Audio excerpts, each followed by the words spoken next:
Precious, I can just Okay. read this the same scripture I said. Okay.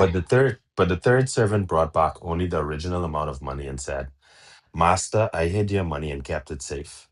I was afraid because you are a hard man to deal with, taking what isn't yours and harvesting crops you didn't plant.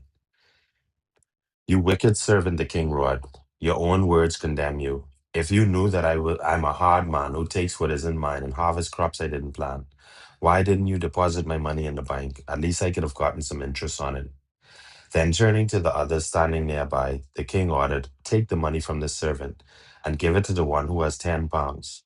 But master, they said, he already has 10 pounds. Yes, the king replied, and to those who use well what they are given, even more will be given.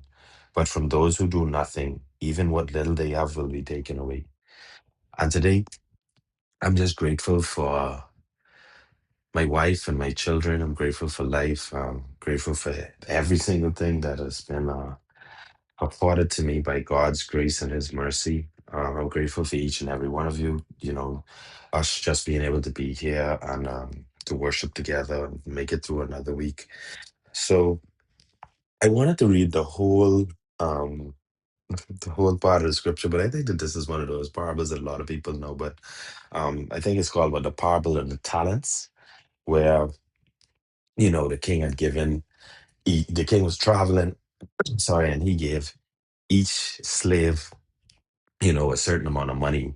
And then when he came back to them, he, asked them what they had. And, one slave had doubled it, and, another slave had done something else with it. And then this other slave had sort of just hid the money because he thought that it was the right thing to do.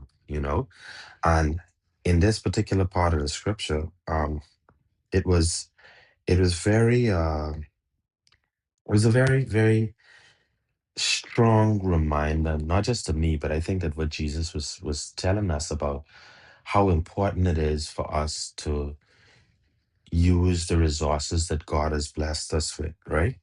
And especially when it comes to the gifts that He's put inside each and every one of us. You know what I mean? Because, you know, there's gonna be a day that God comes back for us. And that's the reality. The only thing that we are certain of in this lifetime is death. Everything else is just sort of in limbo.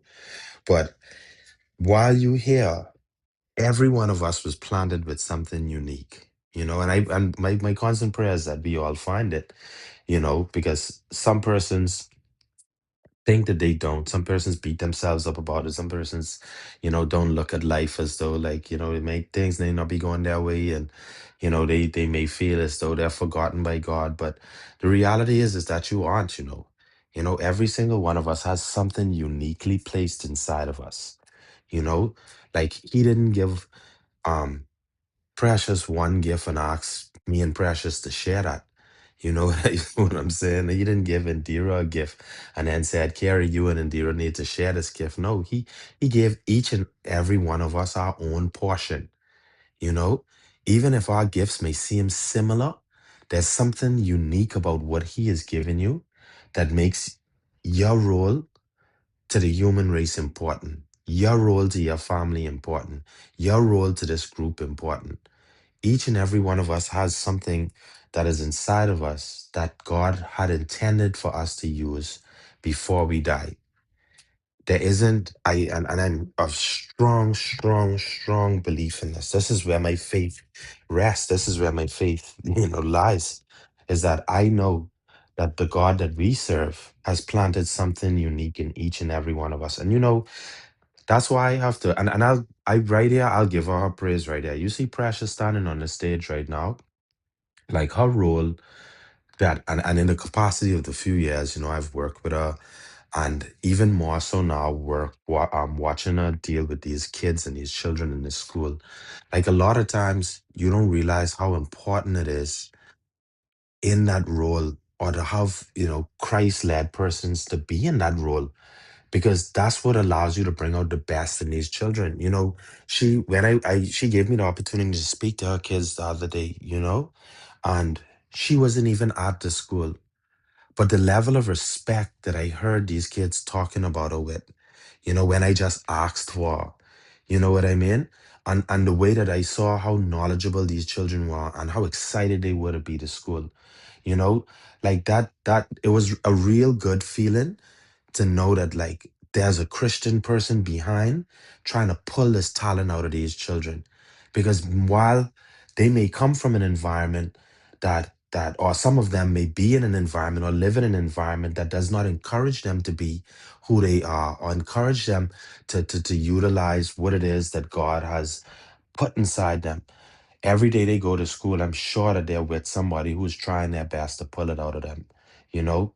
But each and every one of us have it in us, whether or not we have somebody to try to pull it out of us, whether we have somebody who tried to pull it out of us, but each and every one of us has something uniquely deep, something unique, deeply buried inside us that God is just waiting on us to use our free will to pull out.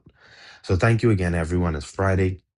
Um, I pray, O Lord, that we have a safe weekend.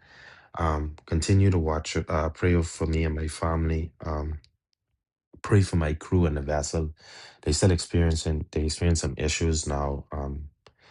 They are in this, central, south central Bahamas, but keep them in your prayers because I gotta go deal with the family right now. So thank you everyone again for the opportunity to speak. I'm Kerry and I relinquish my mic.